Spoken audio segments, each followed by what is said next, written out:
4월 4일 아침 저희들에게 주시는 하나님 말씀 요한복음 1장 35절 말씀입니다. 요한복음 1장 35절로 42절까지 말씀. 또 이튿날 요한이 자기 제자 중 두 사람과 함께 섰다가 예수께서 건이심을 보고 말하되 보라 하나님의 어린 양이로다. 두 제자가 그의 말을 듣고 예수를 따르거늘 예수께서 돌이켜 그 따르는 것을 보시고 물어 이르시되 무엇을 구하느냐 이르되 라삐여 어디 계시오니까 하니 라삐는 번역하면 선생이라. 예수께서 이르시되 와서 보라. 그러므로 그들이 가서 계신 데를 보고 그날 함께 거하니 때가 10시쯤 되었더라. 요한의 말을 듣고 예수를 따르는 두 사람 중에 하나는 시몬 베드로의 형제 안드레라. 그가 먼저 자기의 형제 시몬을 찾아 말하되 우리가 메시아를 만났다 하고 메시아는 번역하면 그리스도라. 데리고 예수께로 오니 예수께서 보시고 이르시되 내가 요한의 아들 시몬이니 장차 게바라 하리라 하시니라. 게바는 번역하면 베드로라. 아멘. 본 사람이 보여줄 수 있다라는 제목으로 오늘 아침 말씀 전합니다. 여러분, 아파 본 사람이 아픈 사람의 마음을 안다라는 그런 이야기 들어보셨을 겁니다. 그리고 이와 비슷한 맥락의 다른 말들도 있죠. 사랑은 받아본 사람이 사랑을 줄 수 있다는 이야기도 있고요. 고생을 해본 사람이 고생하는 사람의 마음을 이해할 수 있다, 이런 이야기도 있습니다. 그리고 목사님들 사이에서는 개척을 해본 사람이 개척의 고충을 알 수 있다라는 그런 이야기도 있습니다.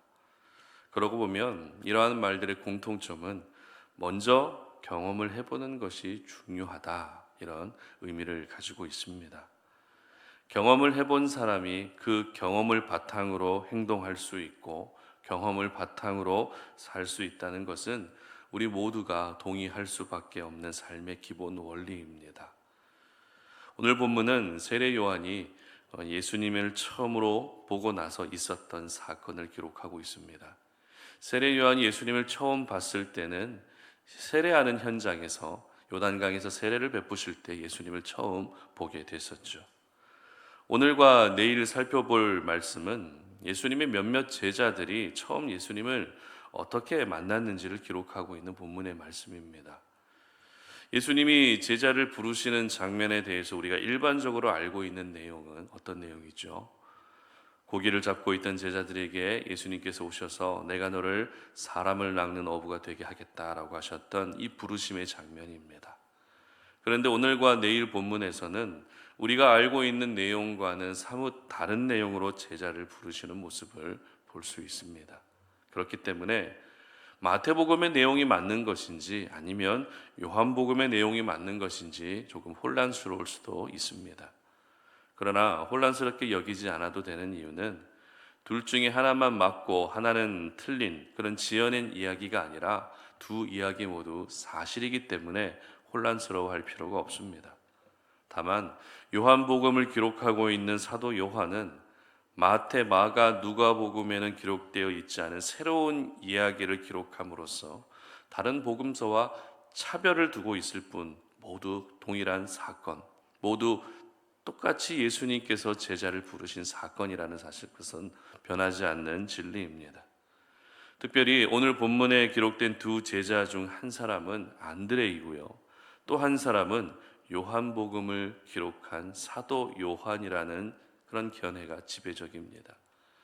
아무래도 저자가 사도 요한이었기 때문에 자신의 이름을 직접 언급하지 않고 단순히 제자라고 이렇게 표현했을 가능성이 큽니다. 이와 같은 표현은 예수님이 십자가에 못 박혀 돌아가실 때에도 사용됐습니다. 예수님은 자신의 어머니를 요한에게 부탁하십니다. 이때도 사도 요한은 자신의 이름을 직접 언급하지 않고 어떻게 기록하죠?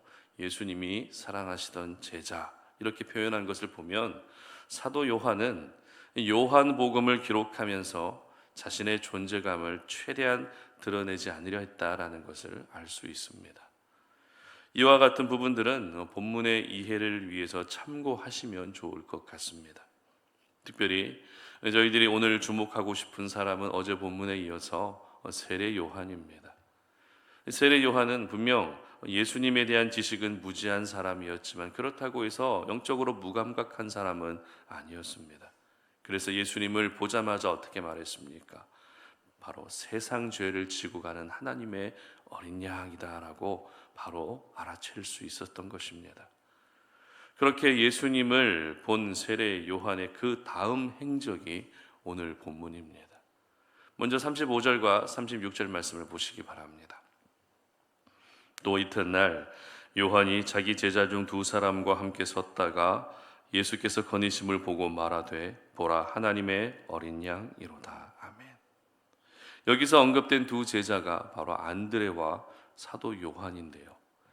여기서 알 수 있는 한 가지 사실은 예수님의 제자로 알려져 있던 안드레와 사도 요한이 원래는 예수님의 제자가 되기 전에 세례 요한의 제자였다라는 사실을 우리는 발견할 수 있습니다. 그렇다면 오늘 본문 말씀에서 핵심 포인트는 무엇일까요? 바로 세례 요한이 자신의 두 제자를 이제부터 예수님의 제자로 맡겨드렸다라는 것입니다. 그런데 저희들은 그렇구나라고 기록된 대로 읽으면 되지만 세례 요한의 입장에서는 이와 같은 결정이 절대 쉬운 결정이 아니었습니다. 내가 공들인 사람들입니다. 내가 품은 사람들입니다. 내가 가르쳤던 제자를 다른 사람에게 맡긴다는 것은 인간적으로 정말 어려운 결정입니다. 하지만 세례 요한은 사사로운 감정에 매이지 않았던 것이죠. 내 사람이라고 하는 소유의식도 가지고 있지 않았습니다. 내가 양육하고 내가 훈련시키고 내가 길러냈기 때문에 나를 위해 살아라라고 하는 그런 마음을 가지고 있지 않았다라는 것입니다. 그저 예수님을 본 순간 우리 모두가 영원히 따라야 할 분은 바로 저분 예수 그리스도라는 것을 알았던 것입니다. 그래서 자신의 그 두 제자를 예수님에게 맡겨드릴 수 있었던 것입니다. 특별히 36절 말씀을 다시 보시기 바랍니다. 36절 보시면 예수께서 거니심을 보고 말하되 보라 하나님의 어린 양이로다 이렇게 기록합니다. 여기서 하나님의 어린 양이라는 표현은 세례 요한이 처음 예수님을 봤을 때 표현했던 말이죠. 그런데 오늘 두 제자들과 함께 있을 때에 예수님이 자신 앞에 또 이렇게 지나가시는 것을 보면서 똑같은 말을 반복하고 있었습니다. 그리고 37절 말씀 또 보시기 바랍니다. 두 제자가 그의 말을 듣고 예수를 따르거늘. 무슨 말입니까? 세례 요한이 예수님을 보며 말했던 하나님의 어린 양이다. 보라, 저분은 하나님의 어린 양이다 라고 하는 이 말을 듣고 두 제자가 예수님을 따르게 됐다라는 것입니다. 그렇습니다. 세례 요한은 예수님을 분명히 봤습니다. 그리고 자기가 본 예수를 두 제자들에게 또 보여주었던 것입니다. 이처럼 본 사람이 보여줄 수 있는 것입니다. 경험한 사람이 경험시켜 줄 수 있는 것입니다. 그러므로 오늘 저희들이 먼저 사모해야 될 부분은 내가 하나님을 더 많이 경험하는 것입니다. 내가 하나님의 살아계심을 두 눈으로 직접 볼 수 있어야 하는 것입니다. 결국 내가 본 하나님이 있어야 다른 사람들에게 하나님을 보여줄 수 있습니다. 내가 경험한 하나님이 있어야 다른 사람들에게 그 경험을 말해줄 수 있고 그들도 역시 하나님을 경험할 수 있도록 도움을 줄 수 있는 것입니다. 그리고 우리가 본 하나님을 다른 사람들에게 보여주어야 하는 중요한 이유가 있습니다. 내가 봤다면 나만 잘 간직하고 있는 것이 아니라 내가 본 하나님을 다른 이들에게 또 보여주어야 하는 이유가 있다는 것입니다. 40절부터 42절 말씀을 함께 보도록 합니다. 요한의 말을 듣고 예수를 따르는 두 사람 중에 하나는 시몬 베드로의 형제 안드레라. 그가 먼저 자기의 형제 시몬을 찾아 말하되 우리가 예수를 메시아를 만났다 하고, 메시아는 번역하면 그리스도라. 데리고 예수께로 오니 예수께서 보시고 이르시되 네가 요한의 아들 시몬이니 장차 게바라 하리라 하시니라. 게바는 번역하면 베드로라. 아멘. 그렇습니다. 내가 본 하나님을 다른 사람들에게 보여주게 되면 그 사람은 또 다른 사람에게 자신이 보고 경험한 하나님을 보여줄 수 있게 되는 것입니다. 이로써 하나님의 나라는 점점 더 확장되어 갈 수밖에 없습니다.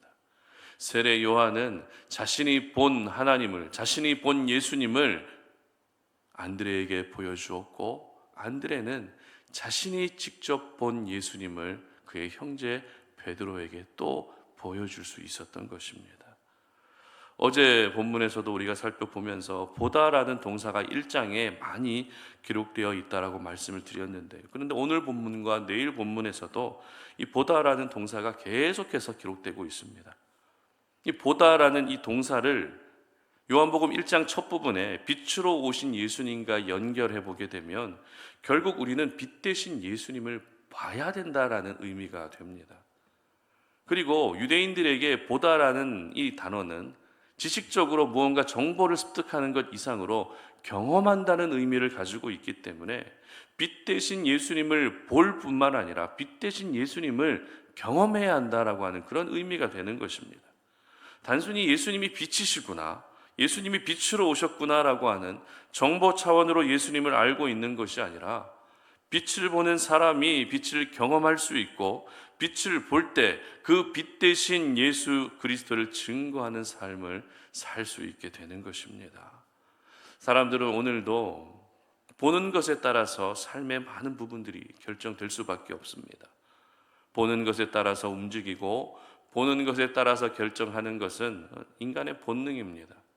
그런데 좋은 것만 봐야 좋은 삶을 살 수 있지 않겠습니까?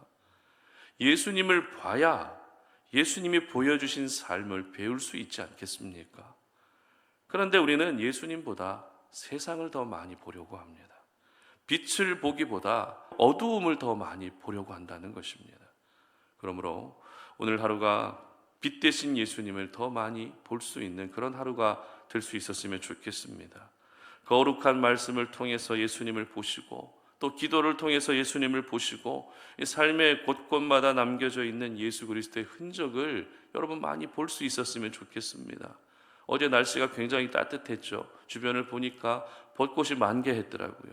여러분 벚꽃 보면서 예쁘다 이것만 생각하지 마시고 그 벚꽃까지도 창조하신 하나님을 영적인 눈으로 볼 수 있었으면 좋겠습니다.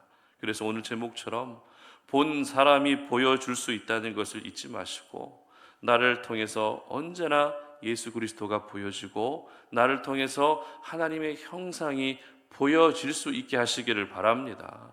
사랑받은 사람이 사랑을 줄 수 있고 은혜 받은 사람이 은혜를 흘려보낼 수 있는 것입니다. 그리고 예수를 본 사람이 예수를 보여줄 수 있습니다. 이것은 너무나도 지극히 단순한 원리이고 진리입니다. 바라기는 오늘 하루가 여러분 죄에 대한 경험이 아니라 믿음 안에서 선하고 좋은 경험들을 더 많이 쌓는 날이 되시기를 바랍니다. 그래서 여러분이 경험한 좋고 또 선한 것들이 여러분들의 가족을 통해서도 여러분들의 지인들과 친구들을 통해서도 분명하게 보여질 수 있는, 여러분이 보고 경험한 예수를 그들에게 보여줄 수 있는 그런 귀한 하루가 되시기를 주님의 이름으로 축복합니다. 함께 기도하겠습니다. 살아계신 하나님, 오늘도 이 아침에 주님 앞에 나왔습니다. 인생의 여러 가지 문제를 안고 주님 앞에 나와 주님만이 유일한 소망이며 주님만이 내 인생의 모든 문제를 해결해 주실 수 있는 분이심을 믿고 주님 앞에 나왔습니다.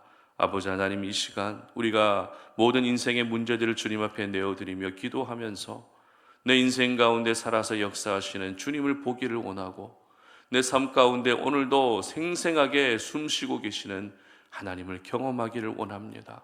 아버지 하나님, 이 경험이 있어야 내가 살 수 있고 이 경험이 있어야 다른 사람들에게 예수를 증거할 수 있습니다. 그러므로 우리 송탄 우리네 모든 지체들이 오늘 하루 예수님을 더 많이 볼 수 있는 하루가 되게 하여 주시옵소서. 하나님의 은혜를 더 많이 경험하는 하루가 되게 하여 주시옵소서. 그래서 나를 통해서 하나님의 살아계심과 늘 우리와 함께 동행하시는 주님을 세상의 많은 사람들에게 선명하게 보여줄 수 있는 그러한 주님의 사람들 되게 하여 주시옵소서. 감사드리며 예수님의 이름으로 기도드립니다. 아멘.